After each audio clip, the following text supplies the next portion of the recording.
Howdy and good morning. Eric here, Driveline World's okay steering wheel holder. Killing some time right now. And I gotta do a little bit of sunlight driving, which I hate. But it's funny being in a truck stop. When you drive almost exclusively at night, which I do or try to, it's kind of fun sitting in a truck stop after driving all night, literally watching everybody across the way, all the solar powered drivers, climb out of their sleepers into the front seat. I don't know how you guys do it. I just don't know how you do it. You know, I drove as the sun was coming up this morning and through a couple cities, and traffic is, I just don't know how you do it. Because I started driving at 1 o'clock this morning. So from 1 o'clock this morning until, which I didn't have very far to go, I just can't get this load. I can't drop this trailer until 9. But that first 3.5 hours, this is me and the highway, man. Occasionally a truck would go by, but no traffic. Nobody trying to merge into me. Nobody cutting me off. None of that. As soon as the sun comes up, I'm on my brakes, and people are doing people stuff. So I just don't know how you do it. Now, conversely, it does take a certain frame of mind to drive all night. Like, you really, really got to be geared for it. It's not for everyone. Because you don't get any of the sights. You don't see any mountains. You don't see any scenery. You see the lines on the road ahead of you. So you better have some podcasts lined up and you know, some stuff to listen to, some good coffee, and rest. If you're not well rested, nights are going to be tough. Anyway, I wanted to do a quick update. I want to do a video, which I'll do, I don't know, maybe tomorrow, about the short that I put up the other day, which had like 7,000 or 8,000 views or something, because there's a lot of feedback on it. And I've got a pretty strong reaction to some of that feedback. So I'll do that tomorrow or the next day. But in this video, real quick, while I'm killing some time here, I'm seeing some YouTubers out there start to ask if prime freight is going up, starting to get better. And as I mentioned, I think in my last video, it's been a really, really strong couple weeks. And that continues. In fact, now, well, let me back up a little bit. So there's two different things that I really think about, and that's volume and rates. And I'm not necessarily, I don't get hung up on the per mile rate. There's so many other variables that I look at, and I've been talking a lot with Jim, who drives my Peterbilt, about this. Just trying to help him think through his week and things like that. I mean, really, we just kind of have, for each truck, a target revenue goal per week. So, you know, a lot of drivers just get really hung up on the per mile thing. He's on a $1.50 a mile load out of Connecticut, I think, right now. And you know, like, I didn't even hesitate on that, because it gets him out of there well before the weekend starts. And honestly, there's worse loads than that. Those paper loads, worse than that. He is on a dry load, but it's not a paper load. So $1.50 out of there, he's going to Midwest, fine. You know, it doesn't have a ton of time on it, so it's fine. But anyway, it's kind of like this week. I look at it per truck on a weekly basis. Now, what I need the minimum to be on this truck is a lot less than what I need it to be on his truck. You know what I mean? But rates per mile, just kind of, I glance at them to just understand, like, I don't know. I think I really look at each trip and see how that's contributing towards what I need the gross revenue of the week to be. I don't know if that's making sense. I feel like I'm all over the map. But volume has, as I've been talking about in my videos the last few months, volume's been my problem. With my fleet, it's been volume. So we went months and months and months where we were waiting almost every single trip, damn near 24 hours between the loads. And that really hurt when your trucks run a lot of short loads. Because I'm fine with the short loads as long as, like, if I drop off this morning, as long as I can get reloaded tonight, then I'm fine with short loads. But if you're running short loads and you could drop off this morning and can't pick up until tomorrow morning, then your revenues for the week, your gross revenue is just going to be, you're just going to get decimated. And that's what's been happening for months. When volumes are low like that, when we have too many trucks and not enough freight, longer trips are better because you're waiting so much time between trips.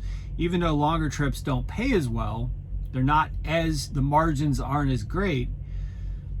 When volumes are shit, which they were for a long time, you want to be on longer loads. I was really looking for 1,000 miles or better, maybe 800-900 at minimum. You know, there, especially in that last, leading up to probably the third week of June, I was getting to where I was like, man, I can't keep running these 200 and 300 mile loads. Even though they pay great, it didn't matter if I was sitting for 24 hours waiting for the next load. So anyway, the week leading up to July 4th, things really dramatically changed. We're being consistently and constantly pre-planned, and if we're not pre-planned, at least on my truck, load choice is right there, and there's 6 loads ready to go. If there's not a pre-plan, the trucks get, you know, dispatched pretty quick. But we've been pre-planned almost since the very end of June. And in fact, there seems to be so many loads right now that I'm having to swat loads away. I mean, a couple days ago, it was just one load after another that I just couldn't make work, and I'm like, what is going on here? Like, I can't make that work, you know. It almost feels now, at least for a few weeks, and this is just for me, I can't speak for everybody else that pulls prime freight, but these last few weeks honestly have felt a little bit like COVID, where it feels like we don't have enough trucks for the freight we need to pull. In fact, I was just talking about Jim, who drives my Peterbilt. He had a load he was picking up at Tyson in Tennessee. It's probably about a week ago, and they actually called him or they called me or something and asked. They told him, and then the night dispatch called me and was like, "Hey, you know, we actually need him to abandon the load that he was going to pick up and go to," and he ended up going to the same shipper and picking up a load that was leaving earlier because they needed to get that load covered. So, you know, volumes seem to be dramatically changed. I don't know how long that's going to last. I don't know if that's seasonal. I've seen some analysts out there saying that this volume increase is seasonal. But I noticed it at the very end of June, and it's been consistently the case since then. So for about a month now, it's felt like we've had freight coming out of our ears. I mean, like literally having to fight some of it off because we can't make it work with our clocks and stuff like that. that we haven't felt for a year or longer. Rates still, you know, if you want to look at it on the per mile, you know, I'm on a $2 a mile load right now. I just finished a 220.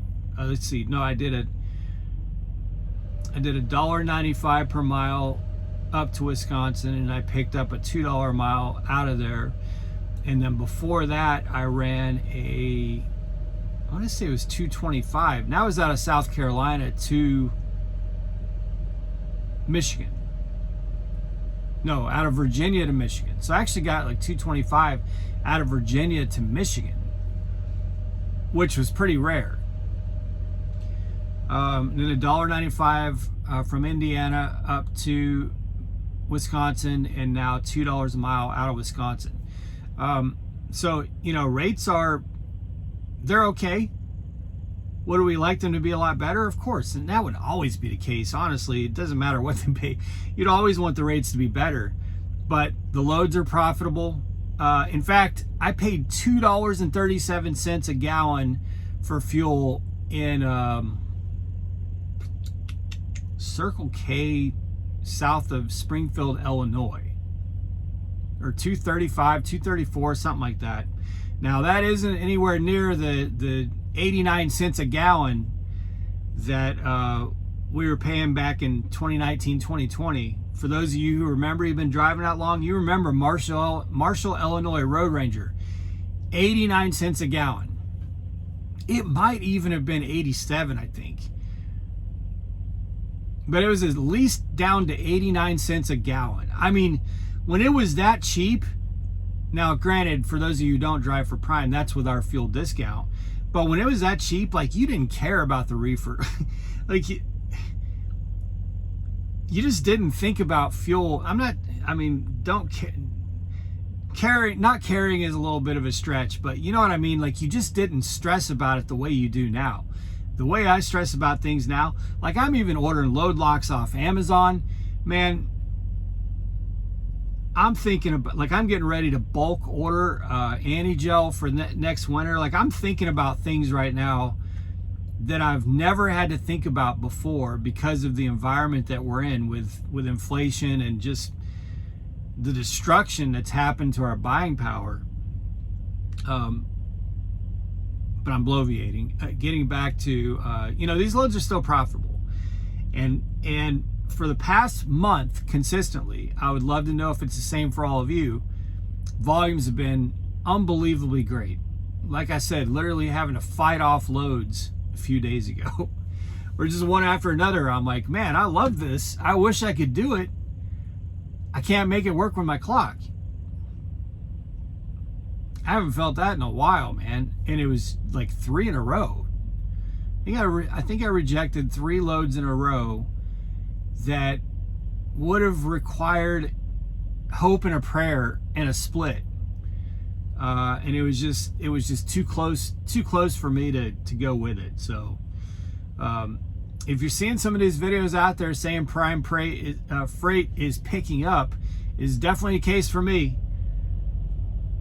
And I hope it sticks. I hope it stays. At least for a few months. It would be great to just keep running like this, because it's been really good, really strong. So anyway, be safe, y'all. Make good decisions. Always drive, thrive. Talk to you soon.